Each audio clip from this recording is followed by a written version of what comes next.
আসসালামু আলাইকুম everyone, welcome back to my channel. আজকে আমি বিফ চিজ দিয়ে পিৎজা বানাবো। এটার জন্য এখানে আমি একটা কাপে এখানে ইস্ট, চিনি আর কুসুম গরম পানি দিয়ে ভালো করে এটাকে গুলিয়ে নেব।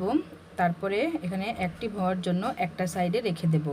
এখানে আমি একটা বোলে 1.5 কাপ আটা, তারপরে স্বাদ মতন লবণ দিয়ে ভালো করে এখানে মিশিয়ে নেব। তারপরে ওই যে অ্যাক্টিভ হওয়া ইস্টটা পুরোটাই এখানে মিশিয়ে ভালো করে গুলিয়ে নেব। তারপরে এখানে পানি দিয়ে আরেকটু ভালো করে গুলিয়ে এখানে আমি একটা থকথকে ডো তৈরি করব। এটাকে আমি ভালো করে মুথে নিচ্ছি, দেখতেই পাচ্ছেন।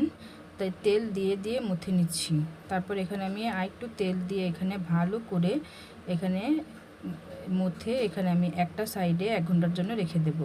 তারপর এখানে গরুর মাংস নিয়ে নিয়েছি। এখানে আমি সয়া সস, আদা রসুন পেস্ট, তারপর স্বাদ মতন লবণ, তারপর লেবুর রস আর একটু গুঁড়ামরিচ তারপর ভালো করে একটু দিয়ে মিশিয়ে নেব। আর এখানে আমি টমেটো কেচাপ নিয়ে নিয়েছি। টমেটো কেচাপটা আমি একটু বেশি করেই দেব। তারপরে এটা ভালো করে ম্যারিনেট করে রেখে দেব। একটা কড়াইতে এখানে আমি মাংস নিয়ে নিয়েছি। মাংসটা ভালো করে দিয়ে দেব এখানে ভাজার জন্য। তারপর এটাকে আমি ভালো মতন ভেজে নেব। দেখতেই পাচ্ছেন এখানে পানি ভেসে উঠেছে। এটাকে আমি ভালো করে সিদ্ধ করে তারপর ভেজে নেব। এর তো ভাজা হয়ে গেছে। তারপর এখানে আমি কি কি ইনগ্রেডিয়েন্টস এখানে দেব আপনাদের সব কিছুই দেখিয়ে দিচ্ছি। তারপরে একটু পরে আপনারা দেখতে পারবেন।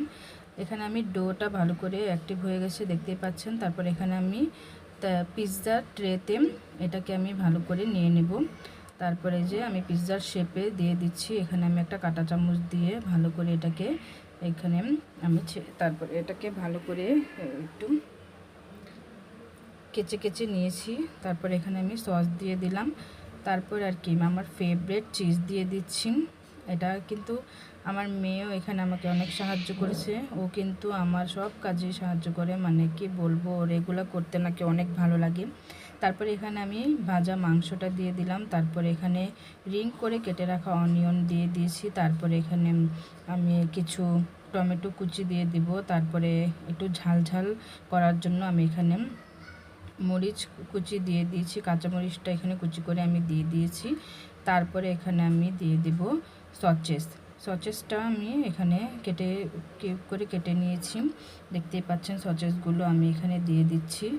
তারপরে ভালো করে সচেসগুলো দিয়ে দেওয়ার পর আবার আমি ভালো করে চিজগুলো কিন্তু দিয়ে দিব। যত চিজ ততই মজা। তারপরে তো হয়ে গেল। এখানে আমি আজকে ওভেনে বেক করব। আপনারা কিন্তু চাইলে চুলায়ও বেক করতে পারেন। এখানে আমি 10 মিনিট বেক করে নিয়েছি। এই তো আমার পিৎজাটা কিন্তু একদম তৈরি হয়ে গেছে। তারপরে এখানে আমি পিৎজা কাটার দিয়ে ভালো করে এটাকে কেটে আপনাদেরকে দেখাচ্ছি কেমন হয়েছে। এই তো পরিবেশন করে নিয়েছি।